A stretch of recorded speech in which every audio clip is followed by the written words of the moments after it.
নমস্কার বন্ধুরা, মন্টিস কিচেনে আপনাদের স্বাগত।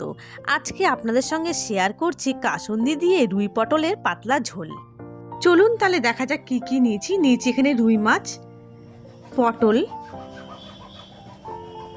সবার প্রথমে মাছে একটু নুন হলুদ মেখে নেব। ব্যাস আমার মাখা হয়ে গেছে। এবার চলুন পটলটাকে কেটে নিই। পটল কাটা হয়ে গেছে, দেখুন একদম এইভাবে কাটবেন, একটু চিড়ে নেবেন যাতে নুন হলুদটা ভালো মতন ঢোকে।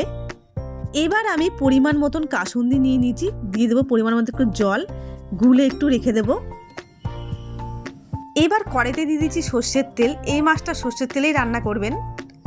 এবার তেল গরম হয়ে আসলে একটা একটা করে মাছ ছেড়ে দিলাম আমি। একদিক হয়ে গেছে, উল্টে নিচ্ছি আমি। ব্যাস আমার ভাজা হয়ে গেছে, এবার আমি উঠিয়ে নিচ্ছি। এবার ওই তেলের মধ্যে পটলগুলোকেও লাল লাল করে একটু ভেজে নেব।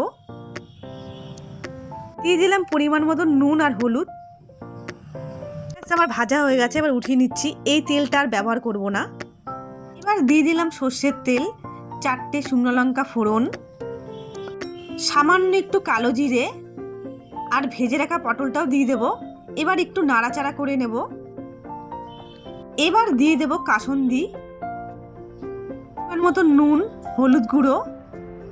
কাসুন্দি দেওয়ার পরে বেশি ভাজবো না, একটু নাড়াচাড়া করে জল দিয়ে দেবো।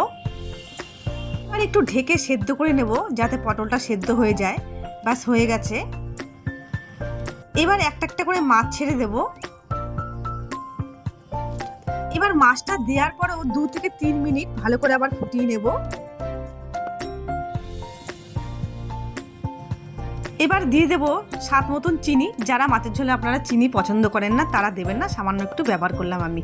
এবার দিয়ে দেবো চেরা কাঁচা লঙ্কা।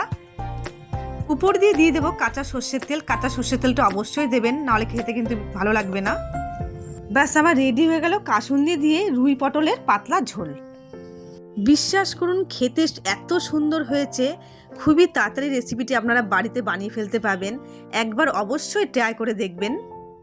আমার আজকের রেসিপি আপনাদের ভালো লেগে থাকলে অবশ্যই লাইক কমেন্ট শেয়ার করবেন, যাতে আমি নতুন নতুন ভিডিও আপনাদের সঙ্গে শেয়ার করতে পারি। আপনারা ভালো থাকবেন, সুস্থ থাকবেন।